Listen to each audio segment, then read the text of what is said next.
Dadaning ajri. Hikoya. Dada navoiy edi. U guldek Günür bilan bir oilani beqib keldi.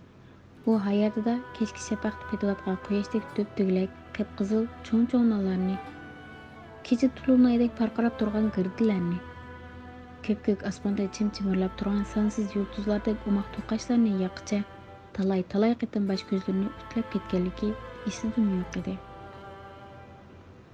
Kecha kunduz faqat esidan chiqmaydigani yolg'iz o'g'lini voyaga yetkish o'qitish edi.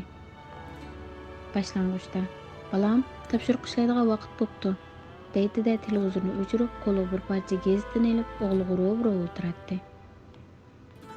Tuluqsizda balam topshiriq ishlaydigan vaqt bo'pti deydi-da televizorni o'chirib qo'liga jurnalni ilib o'g'lining yon tarafida o'tirib zo'r qiziqish bilan ko'radi. Tuluq o'tirdi.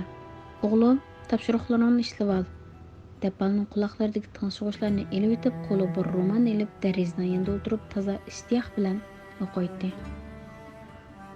Dada uyda barlik chog'larni shunday qiladi.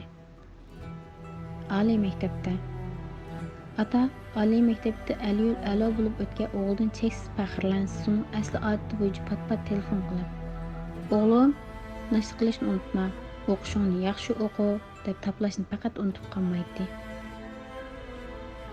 Doktorxonada o'g'li chet eldagi o'qishini tugatib doktorlik kasbini qo'liga oldi. Chachlari uchdek oqargan ota-ona murod maqsadlariga yetdi. Bir kun to'satdan doktorxonadan telefon keldi. Dada qanday yetib bordi. So'qirish sababidan o'g'li jiddiy operatsiya qilishga to'g'ri kelgan edi. Jadvalga qo'l qo'ydigan chog'da dada savodsiz chiqib qoldi. O'g'lining yomg'irda to'kilgan yoshlari buvayning soqollaridan sirg'ib tushdi.